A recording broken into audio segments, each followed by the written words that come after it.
Kakalabas lang ngayon ng report na balak bigyan ng Lakers ng mabigat na role itong si Bronny James sa susunod na season at isama sa rotation. Ewan ko na lang mga pare ko ya, samantalang buo na nga ang desisyon ng Lakers na i-trade itong si Reeves kasama si Hachimura para makuha nila ang kinakailangan nilang high level center na magpapa-improve sa kanilang roster. At sinabi ni JJ Redick na gusto niyang ilabas ang pinakamalakas na version ni Luka para sa susunod na season. Tara, tirahin natin yan. May mga analyst na nakikita na mas mabibigyan pangaraw ng mas magandang rotation itong si Bronny James sa susunod na season dahil nga raw sa magandang defensive skill na meron ang rookie na to. Yan yung isa sa nakikitang dahilan kung bakit sinasabi nitong si Dave McMenamin ng ESPN analyst na meron malaking potensyal nga raw itong si Bronny James na magkaroon ng malaking papel pagdating sa rotation ng Lakers kung magpapatuloy yung pag-improve nito sa pagiging guard. Ewan ko na lang mga pare ko ya, halos kasi lahat ng mga asset ng Lakers gusto nang i-trade pero nakapagtatakang itong si Bronny James hindi nasasama dyan. Meron lang tong 2.3.7 rebounds at 31% sa field goal. At meron lang tong 5 minuto na playing time mga pare ko sa buong season niya. Nare-report na pwedeng bigyan niya ni Redick ng mas magandang rotation next season mga pare ko kumpara dito kay Dalton Knecht na balak nilang isama sa trade package.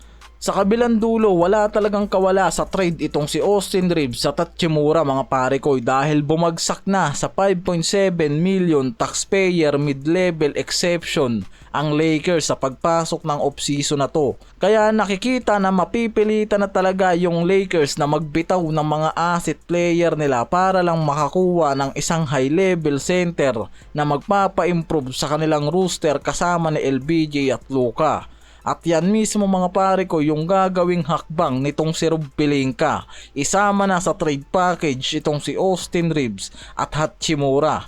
Masyado na kasing limitado ang Lakers sa salary cap kaya kailangan ng mga to na magdagdag pa ng mga trade asset para dito sa 5.7 million na lang nila na natitira, para makuha nila yung high level center na talagang gusto nilang makuha sa trade. Dahil mahihirapan na sila ngayon na makakuha ng trade sa off-season kung hindi nila isasapalaran yung mga asset na yan. Lalo't mabigat ang magiging trade sa off-season na to dahil halos lahat ng mga teams bala kumuha ng mga high level player na mauugnay nila sa kanilang lineup. Problema lang rin kasi ng Lakers ngayon kung sakaling hindi kunin ni LBJ yung pay cut niya, mas magiging hadlang para yan sa Lakers na mapaganda yung kanilang roster.